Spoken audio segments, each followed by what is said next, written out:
শ্ৰদ্ধাৰ সাংবাদিক বন্ধুসকল, মানে সঁচা কথাটো ক'বলৈ গ'লে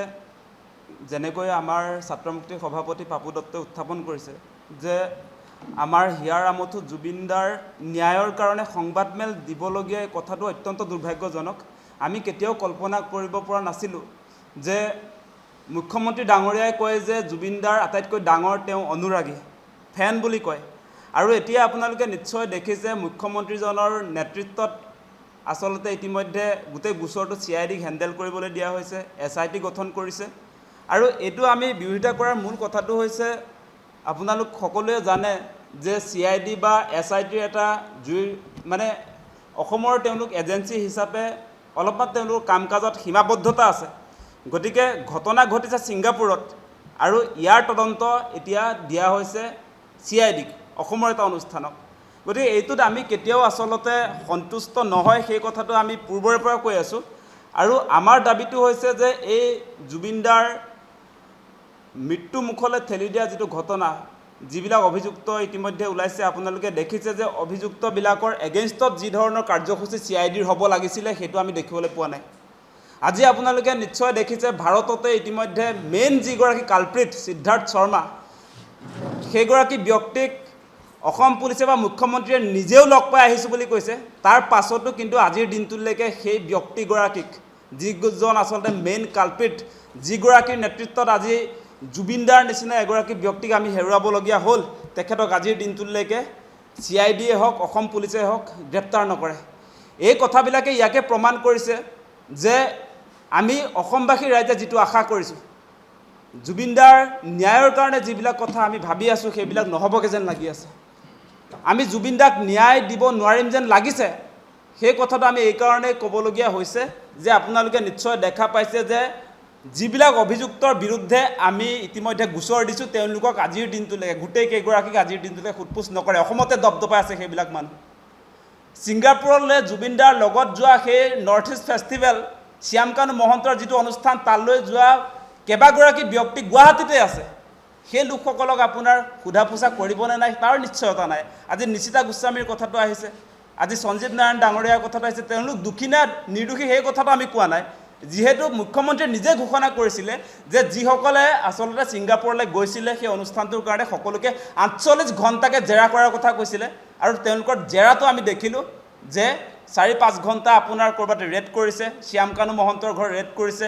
এইফালে আপোনাৰ শিখৰজ্যোতি গোস্বামীৰ ঘৰত আপোনাৰ ৰেড কৰিছে। কিন্তু তেওঁ 48 ঘণ্টাৰ ৰেড বাকী কেইজনৰ ওচৰত আমি ক'তো হোৱাত নেদেখিলোঁ, নিশিতা গোস্বামীয়ে হওক বা সঞ্জীৱ নাৰায়ণে হওক বা আন কোনোবাই হওক। গতিকে এই ক্ষেত্ৰত আমি কৈছোঁ যে CIDৰ যিটো কাম কাজ, আজি আপোনালোকে নিশ্চয় দেখিছে 9 দিন উকলি গৈছে জুবিনদাৰ মৃত্যু হোৱা। আজিৰ দিনটোলৈকে আচলতে তেওঁলোকৰ ইনভেষ্টিগেশ্যনৰ যিটো অগ্ৰগতি সেইটোত কোনো কাৰণতে আমি সন্তুষ্ট লাভ কৰিব নোৱাৰোঁ। আপোনালোকে নিশ্চয় দেখিছে যে CIDয়ে গোচৰটোৰ ক্ষেত্ৰত তেওঁলোকে দায়িত্ব লৈছে, কিন্তু আপোনাৰ তেওঁলোকৰ এই দায়িত্ব পোৱাৰ পাছতো যিবিলাক অভিযুক্ত, যিবিলাক অপৰাধী বুলি অসমবাসী ৰাইজে কৈ আছে, তেওঁলোকে ফেচবুক লাইভ কৰি থাকিব পাৰে। ফেচবুক লাইভ যে কৰি আছে, তেওঁলোকৰ আচলতে এই অসম চৰকাৰৰ এই CID বিভাগটোত আচলতে তেনেকুৱা কোনো যন্ত্ৰ পাতি নাই নেকি যে সেই মানুহজন ক'ৰ পৰা আপোনাৰ ফেচবুক লাইভটো দি আছে তেওঁক ধৰি আনিব পৰা কোনো ব্যৱস্থাপনা নাই? আপোনালোকে নাজানে তেওঁ ক'ত আছে? এনেকুৱা কেতিয়াও হ'ব নোৱাৰে। গতিকে এই CIDৰ তদন্তটো আচলতে অভিযুক্তসকলক, জুবিনদাক যিকেইগৰাকী কালপিতে মৃত্যুৰ মুখলৈ ঠেলি দিলে তেখেতলোকক বচাবৰ কাৰণেই কৰিছে নেকি, তেনেকুৱা এটা আমাৰ অনুমান হৈছে। আমি আশংকাবোধ কৰিছোঁ। আৰু আপোনালোকেও নিশ্চয় জানে শ্যামকানু মহন্ত, যিজনক আমি ফেষ্টিভেল মহন্ত বুলি কৈছোঁ, তেখেতৰ ভাতৃ, জ্যেষ্ঠ ভাতৃ DGP ভাস্কৰজ্যোতি মহন্ত। আৰু ভাস্কৰজ্যোতি মহন্ত যিহেতু DGP আছিলে, এই সময়ছোৱাতে আচলতে অসম পুলিচত তেওঁলোকৰ সাংঘাতিক ধৰণৰ প্ৰভাৱ এটা আছে। আপোনালোকে দেখিব শ্যামকানু মহন্তৰ ফটো, আপোনালোকে দেখিব অসমত যিমান ডাঙৰ ডাঙৰ পুলিচ অফিচাৰ আছে সকলোৰে লগত আছে। মানে প্ৰায়বিলাক অনুষ্ঠানবিলাকত সেই ডাঙৰ ডাঙৰ অসমত থকা পুলিচ অফিচাৰবিলাকৰ লগত এটা ধুনীয়া সম্পৰ্ক শ্যামকানু মহন্তৰ আছে। গতিকে তেওঁলোকৰ জৰিয়তে, শ্যামকানু মহন্তৰ বন্ধুবিলাকৰ জৰিয়তে, এই তদন্ত প্ৰক্ৰিয়াৰ জৰিয়তে কেতিয়াও আমি জুবিনদাক ন্যায় দিব নোৱাৰোঁ, সেই কথাটা স্পষ্ট হৈছে। আৰু মুখ্যমন্ত্ৰীগৰাকী নিজেও আচলতে শ্যামকানু মহন্তৰ এই পৰিয়ালটোৰ লগত এটা সুসম্পৰ্ক দীৰ্ঘদিনৰ পৰা আমি লক্ষ্য কৰি আছোঁ। আজি মুখ্যমন্ত্ৰী ডাঙৰীয়া যে বিজেপিত আছে, সেই বিজেপিলৈ লৈ যোৱা সেই পৰিয়ালটো শ্যামকানু মহন্তৰ পৰিয়ালেই আছিলে, সেই কথা আমি দেখিছিলোঁ। মিটিংবিলাক ক'ত হৈ আছিলে আমি দেখিছিলোঁ। 3-4খন মিটিং 2015 চনত যেতিয়া সৰ্বানন্দ সোণোৱালে হিমন্ত বিশ্ব শৰ্মাৰ বিৰুদ্ধে আচলতে গোচৰ তৰা হৈছে CBI কেছ দিয়া হ'ব বুলি কোৱা হৈছিলে তেতিয়াই সেই সময়ছোৱাত আমি দেখিছিলোঁ মিটিংবিলাক শ্যামকানু মহন্ত তেওঁলোকৰ পৰিয়ালৰ বাসগৃহত ধাৰাবাহিক মিটিং চলি আছে সিৰিজ অফ মিটিং চলি আছিলে গতিকে আমাৰ সন্দেহ আছে সেইকাৰণে কৈছোঁ এই গোটেই জুবিন দাক ন্যায় দিবৰ কাৰণে এই গোটেই মানে তদন্ত প্ৰক্ৰিয়াটোক অতি শীঘ্ৰে CBI-লে হস্তান্তৰ কৰিবৰ কাৰণে আমি দাবী উত্থাপন কৰিছোঁ ইয়াৰ উপৰি আমাৰ আৰু এটা দাবী আছে যে এই গোটেই তদন্ত প্ৰক্ৰিয়াটোত ন্যায়িক তদন্ত এটাও আমাক লাগে এজন হাইকোৰ্টৰ সিটিং জাজ নহলে ৰিটায়াৰ্ড এগৰাকী জাজৰ জৰিয়তে এটা ন্যায়িক তদন্তৰ ইয়াত প্ৰয়োজনীয়তা আছে আমি সেই ন্যায়িক তদন্তৰ কথাটো এই কাৰণে কৈছোঁ আপোনালোকে জানে বিজেপি চৰকাৰ শাসনলৈ অহাৰ পাছত যিবিলাক ইণ্ডিপেণ্ডেণ্ট বডি আছিলে CBI হওক আজি ED হওক যিমান ডাঙৰ অনুষ্ঠান নিয়াৰ কথাই ক'বনে সকলোবিলাক কিন্তু বিজেপি চৰকাৰৰ আচলতে একোটা ব্ৰাঞ্চলৈ ৰূপান্তৰ হৈছিলে তেওঁলোকক প্ৰভাৱিত কৰে বিভিন্ন সময়ত আমি দেখিছোঁ তেওঁলোকে যাৰ বিৰুদ্ধে একশ্যন ল'ব খোজে সেইবিলাক তেওঁলোকে নিয়োগ কৰে সেই অনুষ্ঠানবিলাকক ইণ্ডিপেণ্ডেণ্ট অনুষ্ঠান আছিলে গতিকে সেইকাৰণে আমি ন্যায়িক তদন্তও আমাক লাগে সেই কথাও আমি কৈছোঁ গতিকে জুবিন দাৰ ক্ষেত্ৰত আমি কেতিয়াও অসমৰ ৰাইজে কম্প্ৰমাইজ নকৰোঁ মুখ্যমন্ত্ৰীগৰাকীৰ শেহতীয়া কাম কাজবিলাকত শেহতীয়া কথা বতৰাবিলাকত আমি দেখিছোঁ তেখেতে কিন্তু ন্যায় দিয়াৰ পক্ষত কৃপণালী কৰিছে আজি তেওঁ অপৰাধীবিলাকক সময় দিছে 10 দিন সময় দিছে 10 ঘণ্টাও সময় দিয়াৰ প্ৰয়োজন নাছিলে মুখ্যমন্ত্ৰী ডাঙৰীয়া আপুনি এই অপৰাধীবিলাকক যি অসমৰ শত্ৰু জুবিন দাক মৃত্যুৰ মুখলৈ ঠেলি দিয়া মানুহবিলাকক আপুনি 10 দিন সময় কেনেকৈ দিব পাৰে সেই কথাটো আমি বুজি নাপাওঁ আপুনি নিজেই কয় জুবিন দা আটাইতকৈ ডাঙৰ অনুৰাগী 10 দিন সময় কমটি সময় দিছেনে তেওঁলোকে এই সময়ছোৱাত তেওঁলোকৰ হাতত থকা নথিপত্ৰবিলাক ডিলিট কৰি দিব পাৰে গতিকে এনেকুৱা সুবৰ্ণ সুযোগ কি যুক্তি দি থকা হৈছে মুখ্যমন্ত্ৰীয়ে সেই প্ৰশ্নবিলাক আমি উত্থাপন কৰিছোঁ আমি কোনো কাৰণতে জুবিন দাৰ ক্ষেত্ৰত এনেকৈ অন্যায় আমি আচলতে চাই থাকিব নোৱাৰোঁ সেই কথাটো অতি স্পষ্ট আমি দেখা পাইছোঁ জুবিন দাৰ ন্যায়ৰ কাৰণে যিবিলাকে মাত মাতিছে যিবিলাক আমাৰ অসমৰ জুবিন ফেন ক্লাবৰ মানুহে হওক জুবিন অনুৰাগী যিসকলে আজি আপোনাৰ প্ৰতিবাদ কৰিছে ন্যায়ৰ দাবী উত্থাপন কৰিছে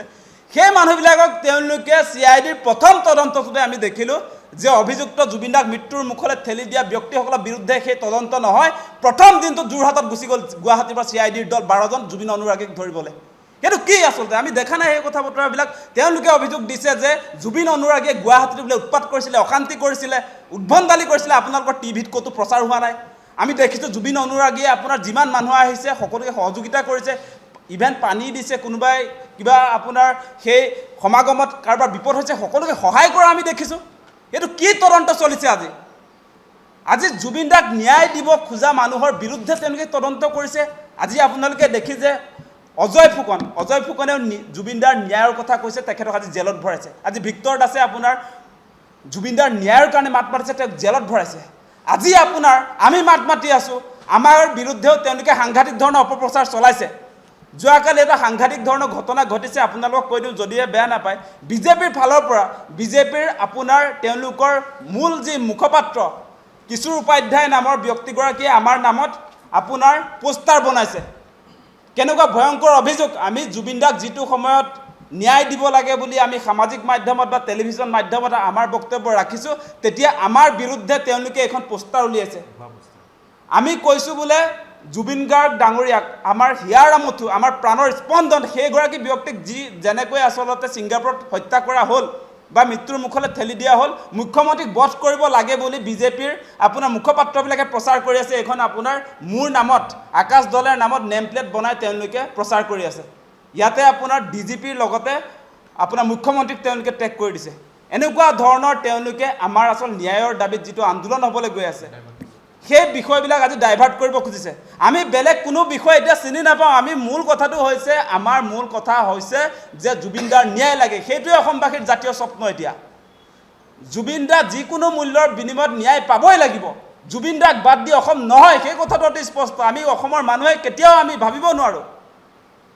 জুবিন দাক আমি বিদায় দিব নোৱাৰোঁ কেতিয়াও গতিকে সেই মানুহজনক আমাৰ পুণ্যাত্মা তেখেতক এনেকৈ অন্যায় কৰোঁতে আমি আচলতে মনে মনে বহি থাকিব নোৱাৰোঁ এনেকৈ অন্যায় কৰি থাকিলে গতিকে আমাৰ কথাটো স্পষ্ট মুখ্যমন্ত্ৰী ডাঙৰীয়া আপোনাক এটা অনুৰোধ জনাম আপোনাৰ কি আচলতে স্বাৰ্থ লুকাই আছে আমি নাজানো কি স্বাৰ্থ আছে যে আপোনাক ইমান কৈ থাকিব লাগে যে CBIক দিব লাগে এই গোচৰটো কিয় ক'বলগীয়া হৈছে আজি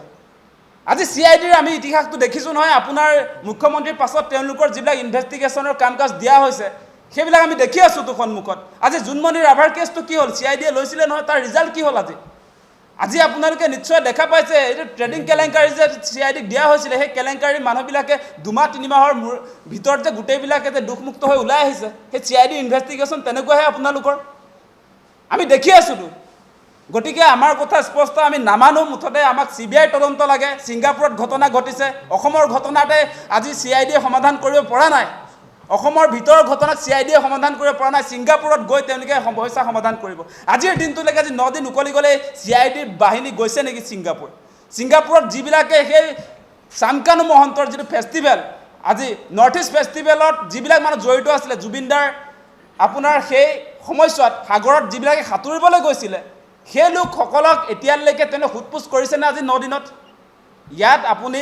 এনেকৈ কোনো কাৰণতে জুবিনদাৰ ক্ষেত্ৰত অন্যায় কৰা নচলিব আপোনাৰ এই ইনভেষ্টিগেশ্যনৰ যিটো আৰম্ভণি হৈছে এইবিলাক আমি পৰ্যালোচনা কৰিছোঁ ইয়াত আমি সন্তুষ্ট নহয় সেই কথাটো আমি ক্লিয়াৰ কৰি দিছোঁ যিকোনো খবৰৰ বাবে যোগাযোগ কৰক 7099017330 লগতে 7099017110 নম্বৰত